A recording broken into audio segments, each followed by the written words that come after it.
अपनी भौगोलिक विविधता, प्राकृतिक सुंदरता और अपने रंग बिरंगी परंपराओं के लिए पहचाना जाने वाला एक महान देश है। भारत विविधता में एकता के मूल मंत्र में एक सूत्र में बंधा एकता का प्रतीक है। भारत और उसके पूर्वोत्तर हिमालय की गोद में बसा एक छोटा सा राज्य है सिक्किम।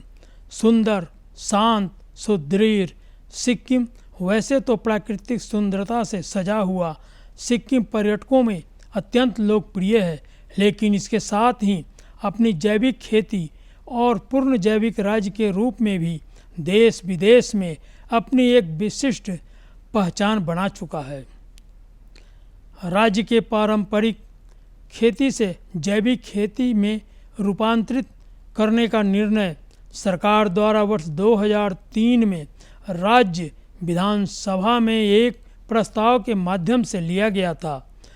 पूरी तरह से जैविक खेती वाले राज्य के लक्ष्य की दिशा में कैसे प्रगति की जाए, इस पर स्पष्ट सहमति प्राप्त करने के लिए सरकार ने शीघ्र ही जैविक खेती की राह में बढ़ता हुआ सिक्किम नामक एक कार्यनीति तैयार की। सिक्किम भारत के शीर्ष पर्यावरण नेतृत्व राज्यों में से एक है। यहाँ हरित नीतियों की बात होती है। पूर्ण जैविक राज्य है। खुले में शौच पर पूर्ण प्रतिबंध लगाने में सफल होने वाला पहला राज्य है। ध्वनि और वायु प्रदूषण को रोकने के लिए राज्य ने 2014 में ही पटाखों पर प्रतिबंध लगा दिया था। अब हम जैविक खेती की चर्चा करेंगे तो यहाँ के अधिकतर लोगों का जीवन यापन खेती किसानी से ही जुड़ा हुआ है और पुराने ज़माने से ही यहाँ किसान पारंपरिक खेती का पालन करते आए हैं, जिसमें रासायनिक खाद या दवाइयों की जगह प्राकृतिक तौर तरीकों से तैयार किए गए खाद, कीटनाशक आदि के प्रयोग पर जोर दिया जाता रहा है। देखा जाए तो यहाँ पारंपरिक खेती ही पूर्ण जैविक राज्य की परिकल्पना का मूल आधार है। खेत की मिट्टी को उपजाऊ बनाए रखने के लिए यहाँ के किसान प्रमुख रूप से गोबर, सूखे पत्तों व अवशेषों से बनाए गए पारंपरिक खादों का ही प्रयोग करते आए हैं। वस्तुतः मानव जीवन और स्वास्थ्य के लिए हानिकारक रासायनिक खाद और कीटनाशक दवाइयों के खतरनाक चंगुल से निकालकर पुरानी शैली की पारंपरिक और प्राकृतिक खाद, कीटनाशक आदि का प्रयोग करते हुए स्वास्थ्य पूर्ण जैविक प्रणाली को अपनाकर जैविक राज्य का निर्माण करना ही मुख्य लक्ष्य था। इस क्रम में राज्य सरकार द्वारा वर्ष 2003 से 2010 तक कई उल्लेखनीय कदम उठाए गए। सबसे पहले गांव-गांव में किसानों को गोबर, गौमूत्र, प्राकृतिक अवशेषों के प्रयोग से खाद, कीटनाशक बनाने के तरीकों को सिखाने और प्रशिक्षित करना आवश्यक था, जिसके लिए 2003 में जैविक ग्राम योजना को लागू किया गया, जो 2020 तक जारी रहा। इसी दौरान जैविक खेती और उत्पादन से जुड़े बुनियादी ढांचों के निर्माण में पर्याप्त निवेश किया गया। भारत सरकार से अपने रासायनिक खाद के कोटा को रोकने का निर्णय लिया गया। चरणबद्ध तरीके से रासायनिक खाद के लिए मिलने वाले सब्सिडी को 10% की कटौती के साथ शुरू हुआ और इसे जैविक खाद के प्रयोग में बदलकर 0% तक पहुंचाया गया। इस तरह 2008 तक सब्सिडी को पूरी तरह से समाप्त कर दिया गया। रासायनिक प्रयोग को धीरे धीरे समाप्त करना ही जैविक राज्य को हासिल करने के लिए मील के पत्थर की तरह एक मजबूत कदम था। इसके बाद जैविक खेती के लिए उठाए गए कदमों को सही दिशा प्रदान करने के लिए जमीन, बीज, फसल से लेकर फसल के बाद बाजार, व्यापार, दुकानों की व्यवस्था तक सभी क्षेत्रों के हर बिंदुओं पर ध्यान दिया गया और उचित व्यवस्था की गई।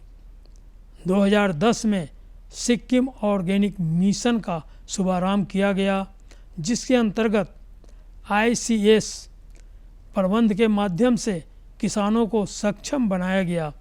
नई दिल्ली में एक जैविक बाजार की स्थापना की गई। स्कूल के पाठ्यक्रम में जैविक खेती को शामिल किया गया। नाजिताम और मल्ली डारा में प्रदर्शन और प्रशिक्षण उत्कृष्टता के केंद्र खोले गए।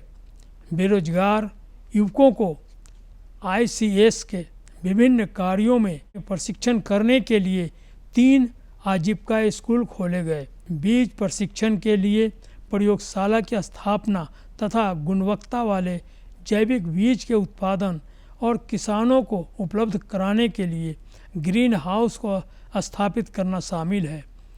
राज्य की जैविक खेती के आरंभिक चरणों को लागू करने के लिए 3 निकाय प्रभारी हैं। प्रत्येक निकाय मुख्यमंत्री, मुख्य सचिव, कृषि सचिव के मार्गदर्शन और नेतृत्व में काम करते हैं। राष्ट्रीय जैविक उत्पादन कार्यक्रम और राष्ट्रीय जैविक कार्यक्रम के अनुपालन में जैविक खेती करने वाला सिक्किम देश का पहला राज्य बन गया है। 2010 में सिक्किम ऑर्गेनिक मिशन के शुभारंभ के बाद ICS प्रबंधन के माध्यम से किसानों की क्षमता निर्माण, नई दिल्ली में एक जैविक आउटलेट की स्थापना, स्कूल पाठ्यक्रम में जैविक खेती को शामिल करने, सरकारी खेतों के रूपांतर सहित कई गतिविधियां शुरू की गई।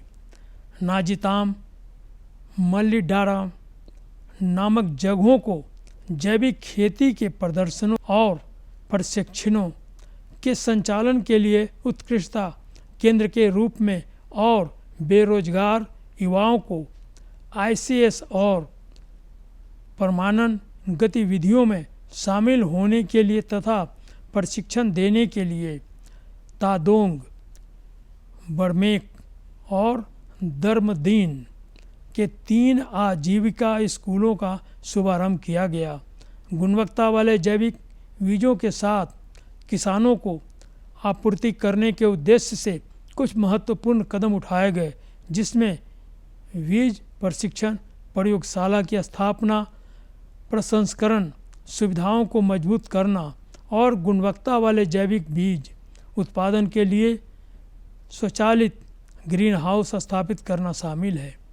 जैविक बीजों के साथ किसानों को आपूर्ति करने के उद्देश्य से कुछ महत्वपूर्ण कदम उठाए गए, जिसमें बीज प्रशिक्षण प्रयोगशाला की स्थापना, प्रसंस्करण सुविधाओं को मजबूत करना और गुणवत्ता वाले जैविक बीज उत्पादन के लिए स्वचालित ग्रीन हाउस स्थापित करना शामिल है। जैविक खेती का तात्पर्य सिर्फ खेत की जमीन नहीं होती, बल्कि बीज से लेकर बाजार और व्यापार तक उचित व्यवस्था से ही इसकी सफलता को एक निरंतरता प्रदान किया जा सकता है। जैविक खेती और जैविक राज्य योजना ने युवाओं को रोजगार प्रदान किया है, किसानों की आमदनी बढ़ी है। बीज प्रशिक्षण के लिए प्रयोगशाला की स्थापना तथा गुणवत्ता वाले जैविक बीज के उत्पादन और किसानों को उपलब्ध कराने के लिए ग्रीन हाउस को स्थापित करना शामिल है। जय सिक्किम, जय भारत।